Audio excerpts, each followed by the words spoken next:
Mon père a été arrêté à 6 heures du matin, et à l'heure du dîner, son patron vivait déjà chez nous, buvait dans sa tasse à café et m'appelait ma grande. Quand j'ai trouvé l'enregistrement audio qui pouvait prouver l'innocence de mon père, il a tout fait pour me briser. Mais j'ai retourné ses propres armes contre lui, d'une manière qu'il n'avait jamais vu venir. Mon père glissait toujours des post-it dans ma boîte à déjeuner disant « Rugir veut dire je t'aime en dinosaure ». Même à 14 ans, je les gardais tous dans une boîte à chaussures sous mon lit. Alors quand le FBI l'a traîné hors de notre maison à 6 heures du matin, en pyjama Spider-Man, pendant que maman s'effondrait en hurlant sur la pelouse, j'ai su que quelque chose n'allait pas. Ils ne l'ont même pas laissé me dire au revoir. Ils ont ignoré ses protestations d'innocence. En moins de 48 heures, Richard a frappé à notre porte. Le patron de maman, du cabinet comptable où papa travaillait depuis 15 ans.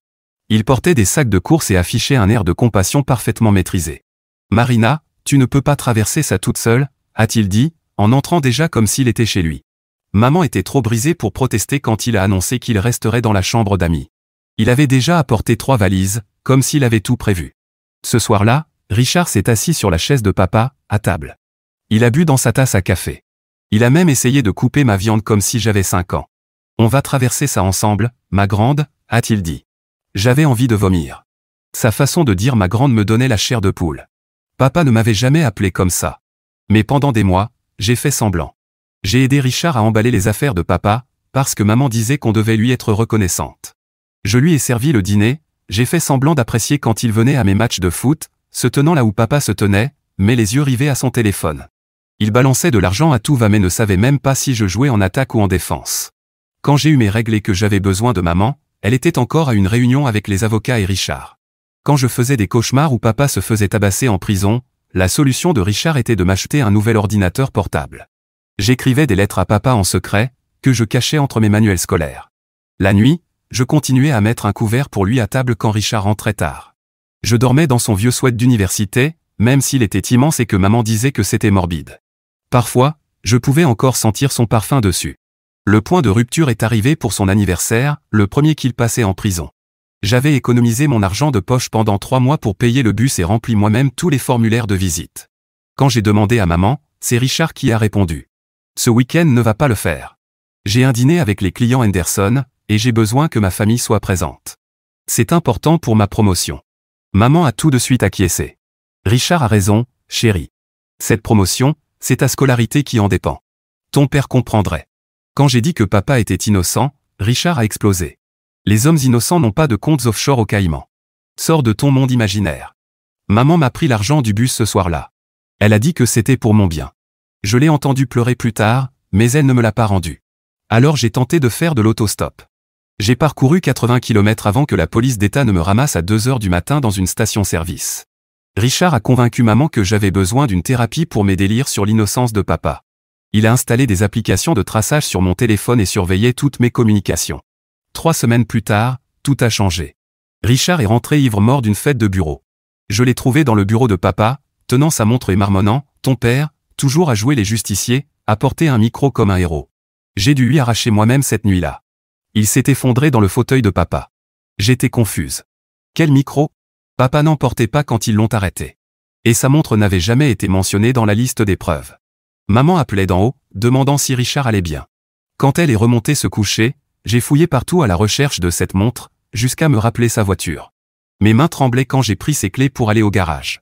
Dans la boîte à gants, enveloppée dans un sac plastique, il y avait la montre connectée de papa. Celle que je l'avais aidé à configurer à Noël dernier. Il restait 2% de batterie. J'ai ouvert l'application dictaphone. Le dernier enregistrement datait de la veille de l'arrestation. La voix de papa a rempli l'habitacle, Richard vient de quitter mon bureau. Il m'a menacé de créer de fausses preuves si je ne détruisais pas le rapport d'audit. J'enregistre tout à partir de maintenant. Puis la voix de Richard, claire comme de l'eau de roche, demain matin, tu sauras me noter. J'ai déjà transféré l'argent sur tes comptes. Marina n'a pas besoin de savoir ce que tu as fait. Je prendrai bien soin d'elle. On entendait ensuite des bruits de lutte. Papa criait, lâche-moi. Et Richard, hargneux, donne-moi cette montre. Puis plus rien. Juste du grésillement. Puis l'enregistrement s'est terminé. Soudain, j'ai entendu la porte du garage grincer derrière moi. Richard était là, les clés de voiture à la main, parfaitement lucide. Tu cherchais quelque chose, ma grande? Mon cœur tambourinait dans ma poitrine alors que je serrais plus fort la montre de papa. Richard bloquait complètement la sortie du garage, son ombre s'étendant sur le sol en béton. Le détecteur de mouvement s'alluma derrière lui, projetant des ombres dures sur son visage. Je reculai précipitamment, heurtant la portière de la voiture. Mon pouce trouva le bouton d'appel d'urgence sur mon téléphone, prêt à l'activer, tandis que mon autre main tenait la montre comme une bouée de sauvetage. Richard s'approcha, referma la porte du garage d'un geste lent et calme. Le déclic résonna dans l'espace soudain trop silencieux. Il se dirigea vers la caisse à outils de papa, sur l'établi. Lentement. J'étais collé contre la Honda de maman, les yeux fixés sur sa main qui effleurait les outils. Elle s'arrêta sur le manche du marteau. Les mots sortirent de ma bouche avant même que je ne puisse les retenir, tremblant et effrayé. Je lui ai dit que maman entendrait tout sur l'enregistrement, mais ma voix s'est brisée en plein milieu, me faisant paraître ce que j'étais réellement, une gamine terrorisée, pas une accusatrice sûre d'elle. La lumière du détecteur de mouvement de Madame Chen, notre voisine, s'est soudain allumée à travers la fenêtre du garage. On s'est figé. Madame Chen sortait ses poubelles, comme tous les soirs à 23h. À travers les murs fins du garage, on l'entendait fredonner cette chanson chinoise qu'elle chantait toujours. Elle entendrait des cris. C'était certain. Elle entendrait forcément des cris. Mon regard allait de la télécommande du garage accrochée au mur à la montre dans ma main. J'avais peut-être 3 secondes pour choisir. Protéger la preuve ou fuir. Richard respirait plus fort, de cette même panique que j'avais entendue dans l'enregistrement, ce ton désespéré. J'ai choisi la voiture. Mon corps a bougé avant que mon cerveau ne réagisse, j'ai tiré la poignée de la portière et me suis jeté à l'intérieur. Les verrous se sont enclenchés juste au moment où la main de Richard quittait le marteau. Il est allé calmement chercher les clés accrochées près de la porte. Comme si on jouait à une partie d'échecs tordue. La voix de maman a résonné depuis la porte de la cuisine. Elle demandait si tout allait bien. La réponse de Richard fut douce comme du velours. Il disait juste m'aider à chercher mes crampons de foot. Le mensonge lui était venu si naturellement. J'étais figé dans la voiture, comprenant que je devrais mentir moi aussi maintenant, pour la protéger, pour gagner du temps. Mais ça faisait de moi une complice, non? Richard s'approcha de la fenêtre de la voiture. Sa main tremblait alors qu'il saisissait la poignée. Elle tremblait vraiment. Sous tout ce contrôle, lui aussi était terrifié. Mon téléphone vibra. C'était Jack, qui m'écrivait pour parler du groupe d'études de demain, me demandant si j'avais fini le chapitre d'histoire. La vie normale continuait dehors, pendant que j'étais enfermé dans la voiture de maman avec la preuve qui pouvait tout faire exploser. Je me suis débattu avec la montre de papa, essayant de la brancher sur le chargeur de voiture. Plus qu'1% de batterie. L'écran clignotait. Mes doigts tremblaient alors que je cherchais le câble du chargeur de téléphone, priant pour que l'enregistrement se transfère à temps. Mais devais-je sauvegarder la preuve ou appeler les urgences? L'écran de la montre s'éteignit une seconde avant de clignoter de nouveau. Mon coude heurta le klaxon. Le coup de klaxon aigu déchira le silence de la nuit. Quelques secondes plus tard, maman apparut dans l'embrasure de la porte du garage, sa robe de chambre nouée à la va-vite autour de la taille. Elle regarda tour à tour Richard et moi, la confusion assombrissant son visage. Le téléphone de Richard vibra. Il y jeta un œil, et quelque chose changea dans son expression. Maman disait quelque chose à propos de l'évaluation de la garde prévue pour le lendemain, des formulaires que Richard devait signer. Sans sa signature, elle ne pouvait pas prouver que nous avions un environnement familial stable pour le tribunal. Ma poitrine se serra. Le poids écrasant et familier s'abattit sur moi. Comme après la mort de grand-père, 2 ans plus tôt. Maman le reconnut immédiatement. Son visage se décomposa en me voyant lutter pour respirer normalement. L'écran du téléphone de Richard s'alluma de nouveau. Il tapa quelque chose rapidement, puis le tint bien haut pour que je voie à travers la vitre de la voiture. Une capture d'écran du relevé de carte pro de papa. Des dîners avec des clients légitimes, mais les montants. Richard pouvait tordre ses chiffres comme il voulait. J'essayais de transférer l'enregistrement vers mon téléphone, mais les contrôles parentaux que Richard avait installés des semaines auparavant bloquèrent le transfert. Une alerte fut envoyée directement sur son téléphone. Il savait que j'essayais de sauvegarder la preuve. Un autre message de Richard arriva sur mon téléphone, un rappel qu'il contrôlait aussi notre compte familial Spotify, là où vivaient toutes les playlists soigneusement assemblées par papa. Des années de souvenirs musicaux. Le compte serait supprimé sous 24 heures si le paiement n'était pas mis à jour. Le lendemain matin arriva trop vite. Je n'avais pas dormi. Mes mains tremblaient alors que je tendais la main vers la tasse de café de maman, essayant de paraître normal. Elle glissa entre mes doigts et se brisa sur le carrelage de la cuisine. Maman regarda mes mains tremblantes, les cernes sous mes yeux. Je ressemblais exactement à ce que Richard voulait qu'elle voie, une ado au bord de l'effondrement. À l'école, l'entraîneur me prit à part après l'entraînement. Richard avait appelé à propos de ma situation familiale. En tant que référent légal, le coach devait signaler tout comportement inquiétant. J'étais là, en crampons couverts de boue, réalisant que Richard avait armé tout le système scolaire contre moi. À midi, les chuchotements avaient commencé. 3 coéquipières m'ont dit que leurs parents ne voulaient plus qu'elles dorment chez nous. Cette maison instable. J'ai pris mon plateau et je suis allé manger seul, dehors, près des poubelles, loin des escaliers. Les mots de Richard au petit déjeuner résonnaient dans ma tête. Quelque chose à propos de comptes offshore. Mais attends, ça correspondait au compte client légal à l'étranger de papa. Celui que Richard avait lui-même aidé à ouvrir des années plus tôt, quand le cabinet avait décroché ce contrat international. Il était là pour toute la paperasse. Jake m'a retrouvé après les cours. Il avait l'air mal à l'aise en m'avouant que sa mère travaillait dans le cabinet de Richard. Elle avait besoin d'une lettre de recommandation pour les dossiers d'université de Jake. Le message non dit était clair. Ne mêle pas ma famille à ça. Ce soir-là, une notification de sauvegarde cloud est apparue sur mon téléphone. Si je voulais prouver que Richard avait fabriqué des preuves, je devrais aussi révéler que papa avait caché une prime de 50 000 $ à maman. Il préparait une surprise, un voyage en Italie pour leurs 30 ans de mariage. Mais cacher de l'argent ferait croire qu'il avait quelque chose à se reprocher, non? J'ai souri en voyant que la sauvegarde avait réussi. Un petit sourire de soulagement. La conseillère d'orientation l'a vu depuis la fenêtre de la bibliothèque. Elle a noté quelque chose dans son carnet. Plus tard, j'apprendrai qu'elle l'avait inscrit comme une réaction émotionnelle inappropriée à l'incarcération de mon père. Mon téléphone vibra. Encore Richard. 2 mots qui me glacèrent le sang. Il savait que cela finirait par détruire l'un de nous deux. La seule question était, lequel? La semaine suivante fut floue. Richard commença à assister seul à mes réunions parents-prof. Il séduisit mademoiselle Martinez avec des histoires sur son engagement dans son rôle de beau-père pendant cette période difficile. Elle lui montra mon journal d'écriture créative, où j'avais écrit que je me sentais piégé. Il rangea cette information dans un coin de sa tête, pour plus tard. Les résultats du détecteur de mensonges sont arrivés. Maman l'a passé. Elle croyait sincèrement que Richard aidait avec les impôts ce soir-là. Moi aussi je l'ai passé. Je savais qu'il avait bu au bureau. 2 vérités qui ne pouvaient pas coexister. Et pourtant, elles coexistaient. Quelqu'un a retrouvé mes anciens textos à Jake. Des plaintes sur papa qui était trop strict sur les notes. Des râleries d'ado normales, mais dans le dossier de garde, c'est devenu une preuve de ressentiment envers les figures d'autorité. La petite voisine de 7 ans m'a tiré sur la manche à l'arrêt de bus. Elle voulait savoir pourquoi mon papa avait volé de l'argent. Richard l'avait expliqué à la fête du quartier, avec des mots simples, assez clairs pour qu'un enfant de CE1 puisse les retenir et les répéter. Tard dans la nuit, je me suis souvenu du vieux compte de la caméra nounou qu'on utilisait quand j'étais petite. Le cloud enregistrait encore en automatique. En remontant des mois de vidéos, je l'ai trouvé. Richard dans notre salon, un mois avant l'arrestation de papa, en train de s'exercer devant le miroir à prendre un air inquiet, répétant les phrases qu'il dirait au sujet du comportement suspect de papa. J'ai tenté d'envoyer la vidéo au tribunal des affaires familiales. La greffière du juge me l'a renvoyée. Toute preuve soumise par un mineur dans une procédure de garde pouvait être considérée comme une tentative de manipulation du procès.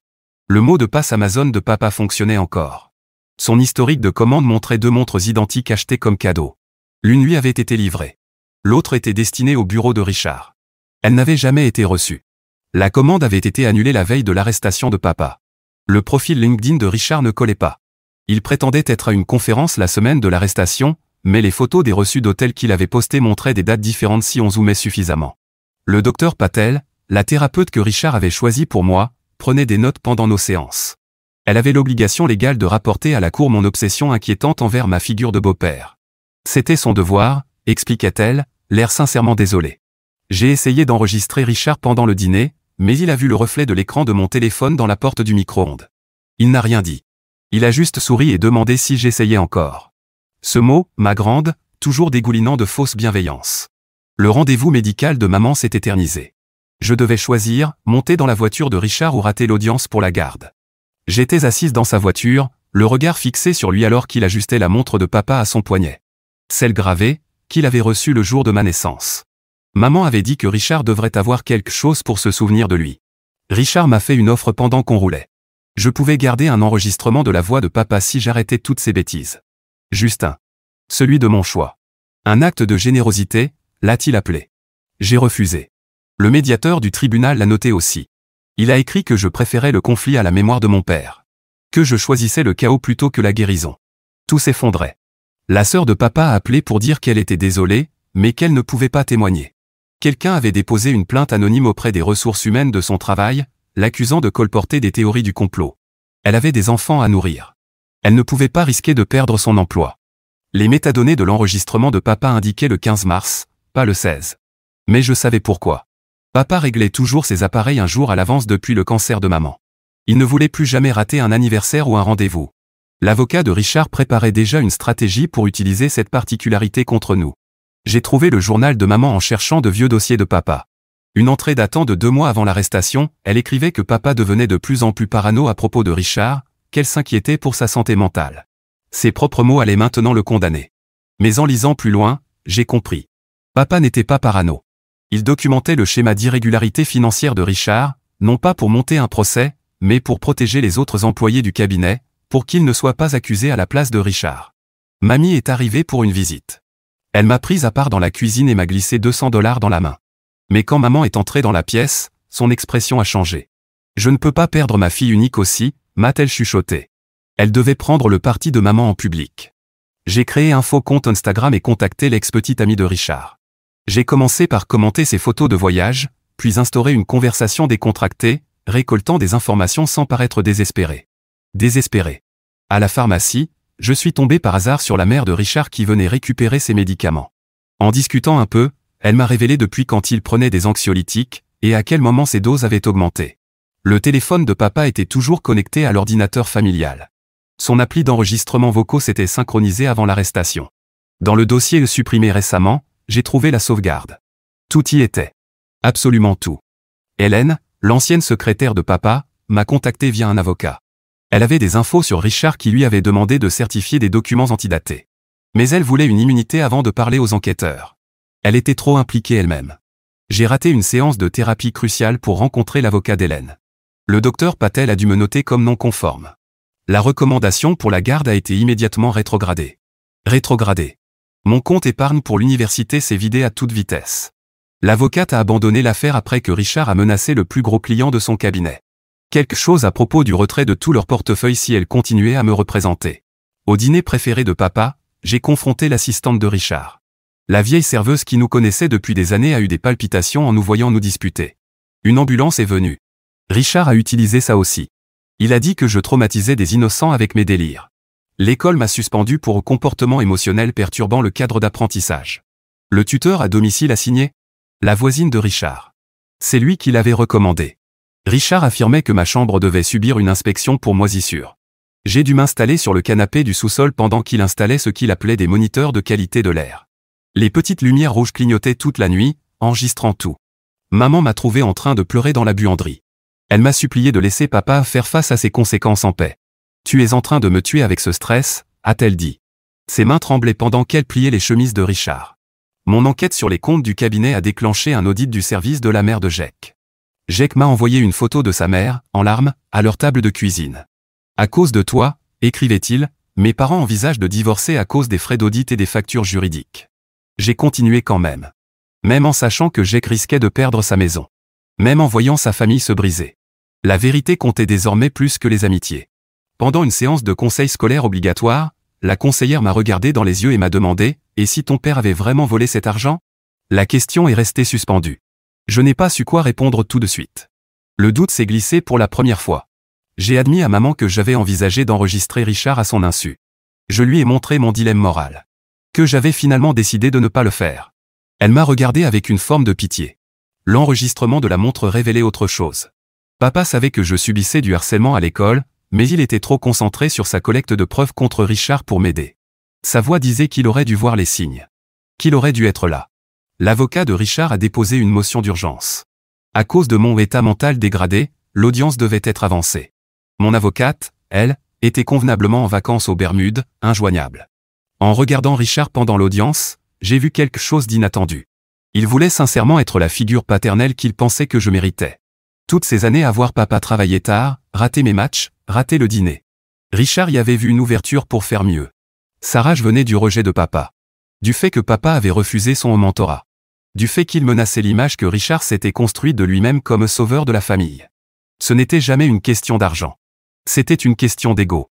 J'ai dû révéler les notes d'enquête de papa. Celles à propos du profil Tinder de Richard. Comment il avait étudié les épouses des employés du cabinet. Comment il avait cherché à connaître les goûts de maman, ses vins préférés, ses souvenirs d'université. Il avait planifié son approche comme une campagne marketing. Pour le contrer, j'ai dû devenir aussi calculatrice que lui. J'ai sympathisé avec sa vieille mère dans sa maison de retraite. Je l'ai écouté radoter pendant le bingo à propos des problèmes d'argent de Richard. Comment il avait emprunté sur son compte de retraite. Quand j'ai enfin prouvé que Richard avait menti sur quelque chose de petit, un détail sur une réunion avec un client, la victoire fut amère. Je l'ai vu s'effondrer sur la tombe de papa, plus tard dans la journée. Nous pleurions tous les deux sur la même pierre tombale. Tous les deux perdus. La contre-plainte de Richard a gagné du terrain. J'étais un danger pour le foyer, disait-il. Le juge semblait d'accord. Tout allait se jouer sur le témoignage de maman au sujet de la nuit de l'arrestation. La mère de Richard m'a envoyé un SMS après l'audience. Il avait détruit ses économies de retraite à elle aussi, mais j'étais en train de faire du mal à des employés innocents dans ma croisade. Leur famille avait besoin de ces emplois que je mettais en péril. Les anciens collègues de papa étaient divisés. La moitié soupçonnait Richard depuis le début, mais était restée silencieuse. L'autre moitié protégeait leur emploi en soutenant la version de Richard. Personne ne voulait devenir la prochaine cible. Le juge expliqua la charge de la preuve, des preuves claires et convaincantes. L'enregistrement seul ne suffisait pas. Il pouvait être fabriqué. Sorti de son contexte. Il me fallait une corroboration. J'ai appelé le client de papa, Monsieur Chen. Il devait tout au conseil d'investissement de papa au fil des années. Il accepta de consulter les comptes une seule fois. Juste une. Il trouva une piste d'audit partiel, mais refusa de témoigner. Son statut de visa était trop précaire. Cette piste révéla pourquoi papa était resté silencieux. Richard savait pour la dépression de maman après la mort de son père. Il avait des enregistrements de ses séances de thérapie, quand elle s'était confiée à lui en tant qu'ami. Papa était resté silencieux pour protéger maman d'un éventuel retrait de garde. Dans la voiture de papa, l'historique Bluetooth montrait que le téléphone de Richard s'était connecté la veille de l'arrestation. Il y avait un enregistrement d'un appel vers maman. Richard y planifiait ses prochains mouvements, assis au volant de la voiture de papa. Les preuves existaient parce que papa avait passé ses derniers jours de liberté à installer des systèmes de sécurité au lieu de passer du temps avec nous. Il savait ce qui allait arriver. Il avait choisi de recueillir des preuves plutôt que de profiter de sa famille. Je comprenais maintenant. Papa avait choisi la justice plutôt que la sécurité. Il était resté pour protéger maman, malgré les risques. Il connaissait le prix à payer, et il l'a payé quand même. Au tribunal, j'ai révélé l'effondrement passé de maman. J'ai exposé le schéma de contrôle mis en place par Richard. Comment il rassemblait des informations compromettantes sur tout le monde. Comment il utilisait les vulnérabilités des autres contre eux. Dans une déclaration notariée, Richard jurait n'avoir jamais mis les pieds dans la voiture de papa. Les connexions Bluetooth ont prouvé le contraire. Parjure dans un document fédéral. Son visage s'est effondré lorsqu'il a compris que tout était terminé. J'ai présenté chaque preuve avec calme. Aucune satisfaction en voyant maman réaliser l'ampleur de la trahison. Seulement de l'épuisement. Le réseau de soutien de Richard s'est visiblement éloigné dans la salle d'audience. Le FBI a rouvert l'enquête sur la base de preuves de manipulation et de coercition. Les deux parties se sont préparées à un procès pénal fédéral qui dépasserait le cadre du tribunal familial. Nous emportions tous les marques. Mes cheveux tombaient à cause du stress. Ceux de Richard étaient devenus gris du jour au lendemain. Maman semblait avoir vieilli de 10 ans en 10 mois. La vérité est apparue grâce à l'analyse comptable judiciaire. Le détournement de fonds de Richard remontait à une décennie. Couche sur couche de manipulation financière, entreprise vidée, retraite volée. Sa secrétaire a finalement avoué qu'elle savait. Mais son fils avait des besoins particuliers, il avait besoin de l'assurance. Elle n'avait pas les moyens d'avoir une conscience, a-t-elle dit, en pleurant à la barre. Le juge a ordonné des évaluations psychiatriques pour tout le monde, y compris maman, y compris moi. Nous étions désormais tous considérés comme brisés, tous nécessitant une prise en charge psychologique. Les experts en criminalistique numérique ont authentifié tous les enregistrements malgré les problèmes de chaîne de possession. Les métadonnées confirmaient la chronologie, même avec l'habitude de papa de régler ses appareils un jour à l'avance. La vérité restait la vérité, même quand elle venait de sources abîmées. Le comportement de Richard remontait à encore plus loin. Son ancien mentor était mort dans un accident de voiture après avoir découvert un détournement de fonds, 10 ans auparavant. L'accident avait eu lieu le lendemain de sa confrontation avec Richard. Personne n'avait fait le lien, jusqu'à maintenant. Lors de son effondrement, Richard a dévoilé son état d'esprit. Il croyait sincèrement mériter l'argent de ses victimes. Mériter leur famille. Mériter leur vie. Ce n'était pas du vol pour lui. C'était une manière de corriger une injustice cosmique. On m'a demandé de rédiger une déclaration d'impact pour le prononcer de la peine. J'ai demandé une incarcération en prison de haute sécurité, avec un traitement psychiatrique. Richard était malade, pas seulement mauvais. Papa aurait voulu qu'il reçoive de l'aide, ai-je dit. Papa a été libéré sous caution dans l'attente d'un nouveau procès. J'ai obtenu la tutelle temporaire via mamie pendant que maman entrait en thérapie intensive. Nous étions une famille en morceaux, vivant séparément, essayant de guérir. La communauté s'est divisée en camps, ceux qui avaient ignoré les signes. Ceux qui avaient essayé d'aider mais avaient été repoussés. Ceux qui avaient soutenu Richard. Ceux qui avaient soupçonné mais étaient restés silencieux. La moitié du cabinet savait que quelque chose clochait. En thérapie avec maman, nous avons commencé à reconstruire. La confiance était brisée, mais pas irrémédiablement. Elle avait été une victime aussi. Nous l'avions été toutes les deux. Richard nous avait monté l'une contre l'autre avec une précision chirurgicale. Des ordonnances restrictives ont été émises. Des remboursements financiers ordonnés. La réputation de papa a été rétablie. Mais rien de tout cela ne ressemblait à une victoire. C'était juste la fin d'un cauchemar et le début d'une longue reconstruction. 6 mois plus tard, j'ai pris la parole devant un groupe de soutien aux victimes. J'ai parlé de la reconnaissance du contrôle coercitif. De la manière dont les prédateurs isolent leurs cibles. De la manière dont ils vous rendent complice de votre propre manipulation. Papa reconstruisait son cabinet. Maman terminait sa thérapie. Richard purgeait une peine de 25 ans à perpétuité, avec traitement psychiatrique. Nous guérissions séparément, mais de manière intentionnelle. La justice, ce n'est pas la vengeance. C'est prévenir d'autres victimes. Faire en sorte que d'autres familles ne perdent pas ce que nous avions perdu. Nous avancions avec à la fois le traumatisme et l'espoir. Tandis que nous reconstruisions les vies que Richard avait tenté de nous voler.